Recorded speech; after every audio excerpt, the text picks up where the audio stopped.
À l'essai cette semaine, le Kia Sorento. Pour 2021, le Sorento a reçu toute une cure de rajeunissement. Pour 2021, le Kia Sorento a été complètement redessiné. Il n'y a rien à voir avec l'ancien modèle. Donc, un look beaucoup plus agressif. À l'avant, on retrouve la grille noire. Si on poursuit sur les lumières, on a les lumières signature ici qu'on retrouve de plus en plus sur les modèles Kia. Et regardez les phares avant. J'adore le fait qu'ils les aient séparés vraiment en 3 lumières comme ça. Ça me rappelle beaucoup des véhicules de luxe. Si on poursuit sur le côté, on a des jantes en gloss noir de 20 pouces qui viennent avec le modèle SX. Ici, on regarde et on poursuit vers l'arrière. Écoutez, on a éliminé tout le chrome, ce qui donne une allure beaucoup plus sportive au véhicule. Si on passe au phare arrière du véhicule, il me rappelle beaucoup ceux de la Mach-E. On dirait vraiment que se sont inspirés de la Mustang. Et on retrouve ici, en gros, le logo Sorento pour nous indiquer que le modèle qu'on conduit est un Sorento. Du côté de la valise, c'est certain que quand les 3 rangées de bancs sont levées, on n'a pas beaucoup d'espace. Par contre, une fois qu'on a baissé la 3e rangée, on gagne quand même un espace considérable.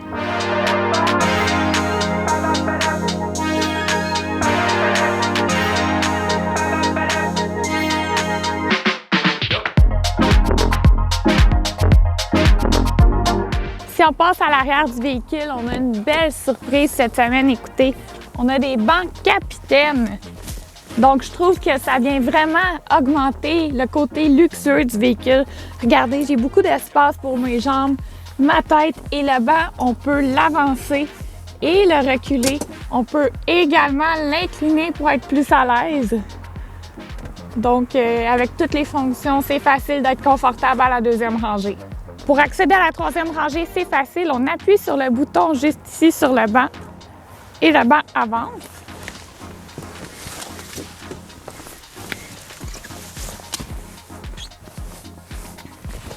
Là, c'est certain, ma tête à cote, il n'y a pratiquement pas d'espace au plancher. J'ai de l'espace un peu pour mes genoux, mais regardez comment je suis assise, pratiquement haute. C'est vraiment pour dépanner cette 3e rangée ou asseoir des jeunes enfants parce que je ne ferais pas un très long voyage là-dedans. Un autre détail que je trouve assez pratique, la porte est quand même grande puis elle ouvre presque à 90 degrés, donc c'est facile de glisser des choses à l'intérieur du véhicule. Et également, on a des pare-soleil intégrés, donc si on a des jeunes enfants, c'est très pratique. Sous le capot du Sorento, on retrouve un 4 cylindres 2,5 litres turbo, bon pour 281 chevaux vapeur et 311 de torque. Jumelé à une transmission 8 vitesses à double embrayage, une surprise côté transmission, vraiment un double clutch.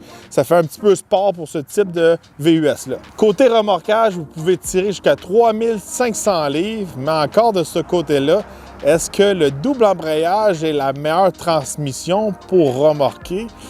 Seul le futur va nous le dire si ça va être vraiment fiable.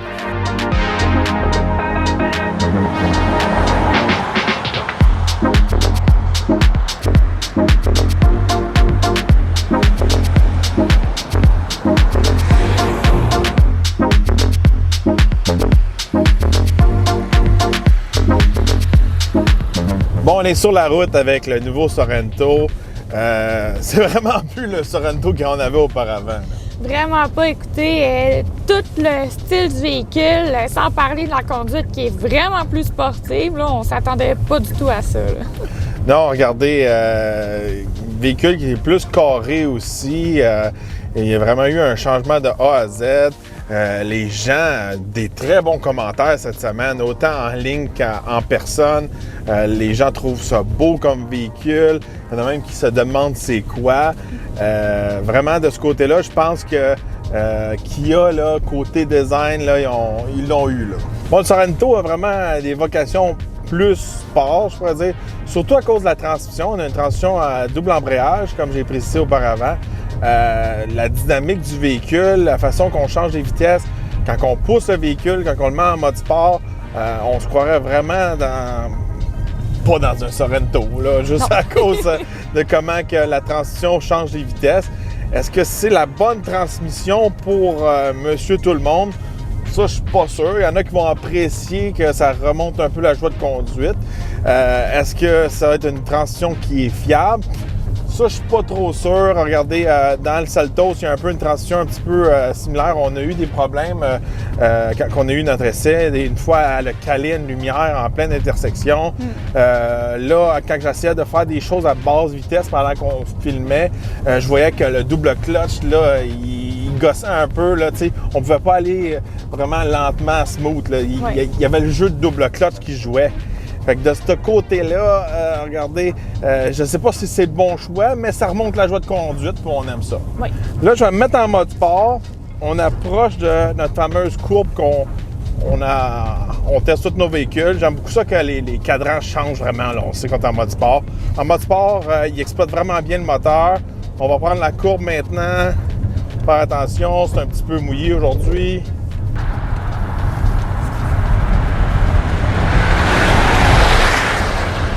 Quand même, hein? Ça prend bien la courbe. C'est sûr qu'on est encore sur des pneus d'hiver avec le Sorento.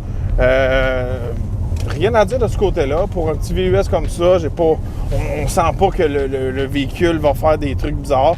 Ça a tenu la route. C'est pas une voiture sport, mais ça fait la job.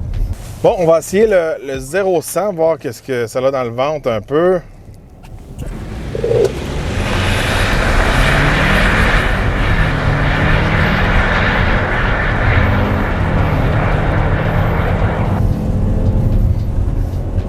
Bon, pas si mal. Regardez, si t'en penses, Ève. Pas super, je suis pas impressionnée, mais écoutez, on peut faire le 0-100 en environ 7,2 secondes.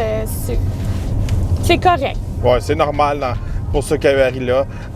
Une des grosses lacunes de ce modèle-là, c'est que je trouve qu'on a comme une espèce de pédale un peu version électronique. On se sent un peu déconnecté.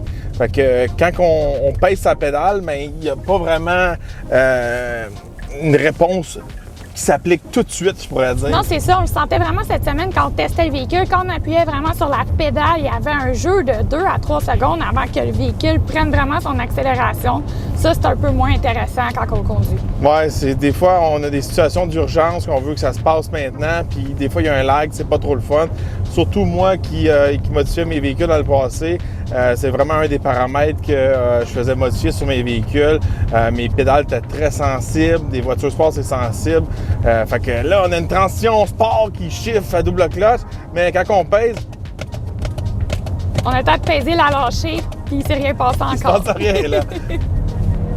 Bon, c'est un petit peu un défaut un peu de tuning, je pourrais dire, d'électronique puis tout ça. Là. Du côté de l'intérieur, écoutez, il y a eu tellement de détails apportés dans ce véhicule-là. Premièrement, juste les bancs, on a du cuir perforé, on a des logos diamants, un petit motif diamant qui a été estampé dans le banc. Juste ça, c'est super. On retrouve un peu un rappel de ces motifs-là sur le tableau de bord. Écoutez, c'est un morceau, c'est fait en plastique sur le tableau de bord, mais on dirait vraiment une imitation de métal brossé, tellement que j'ai touché pour valider que c'était vraiment en plastique. C'est très bien fait.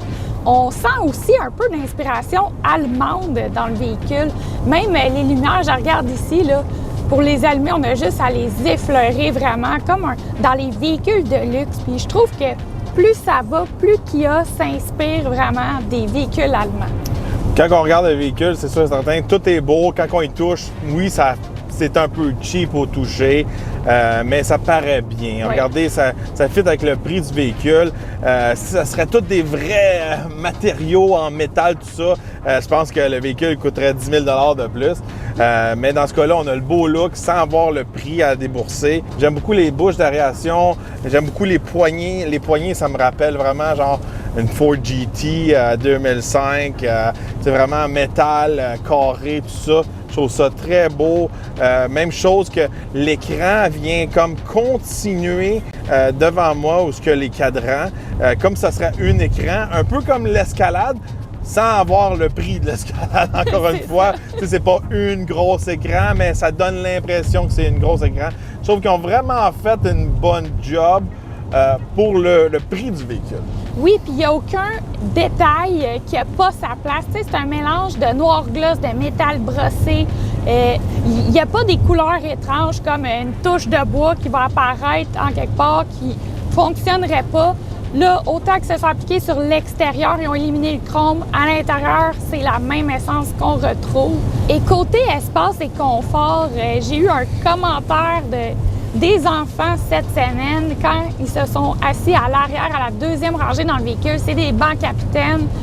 Ma plus vieille a dit « Oh mon Dieu, le véhicule n'est pas gros de l'extérieur, mais quand on est assis en dedans, on dirait qu'il a l'air plus gros. » J'ai remarqué ça aussi quand on s'assoit à l'avant. Il y a tellement de fenêtres, le toit panoramique, la disposition des bancs à l'arrière. Oui, on a un peu moins de valises, mais ils ont toutes reculé un peu les rangées, si vous voulez. Fait que ça nous laisse un peu plus d'espace à la deuxième rangée. C'est vraiment confortable. Les enfants s'en viennent gâter. Là. Oui. Ils aiment ça des sièges capitaines.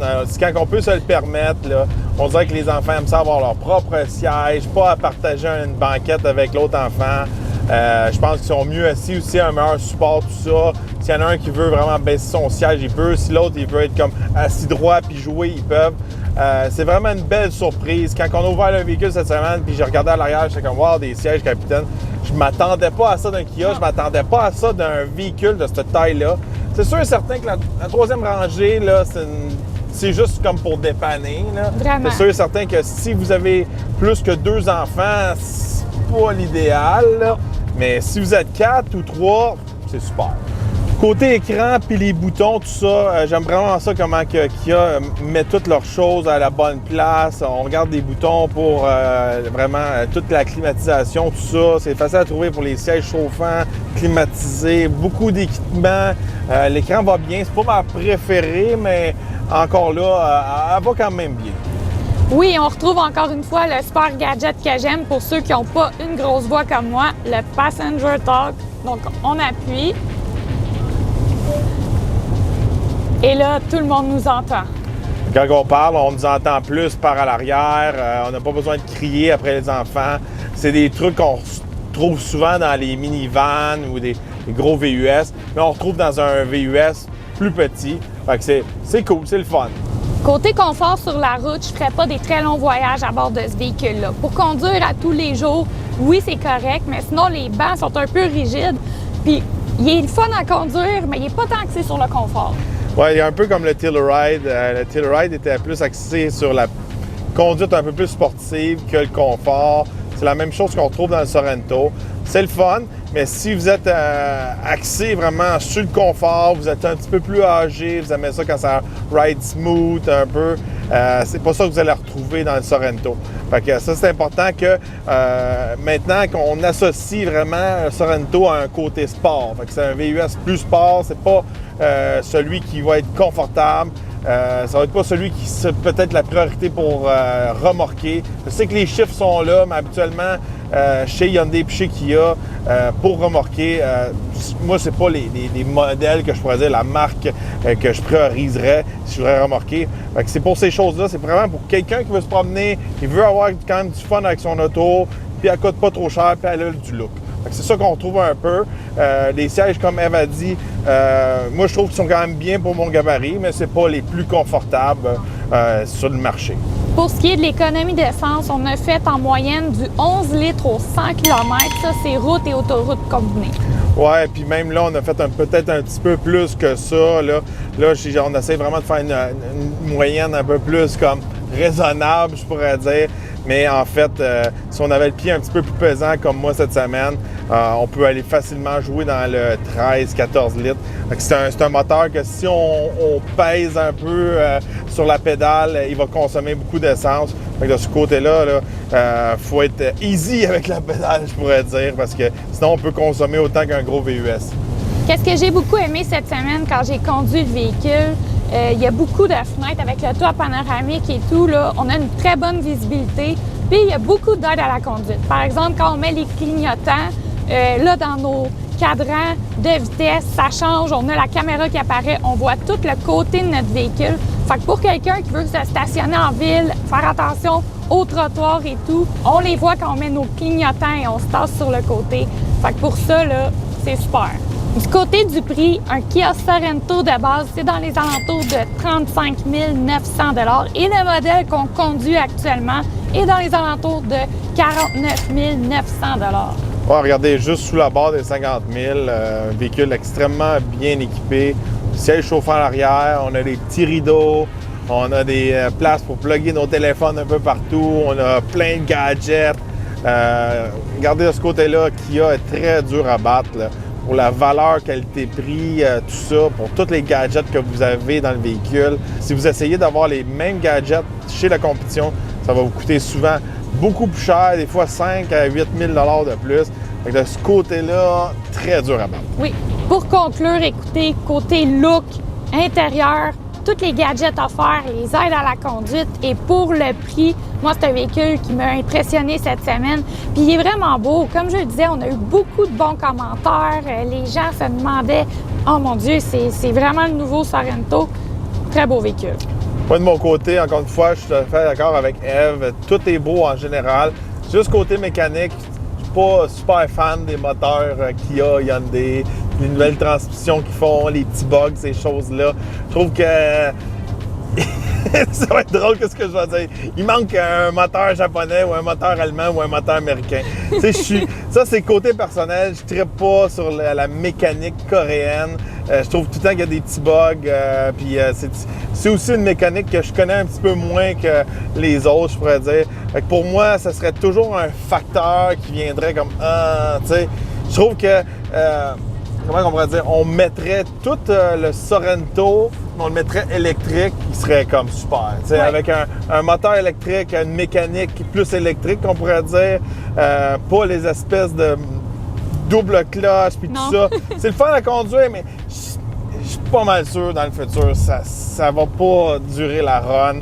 Peut-être que je me trompe, mais j'ai un feeling là, en hiver, là, le consommateur là, normal du Québec là, qui donne des coups des fois avec sa transition dans la neige ou qui essaie de tirer une remorque qui est trop pesante pour le camion, les transitions vont lâcher.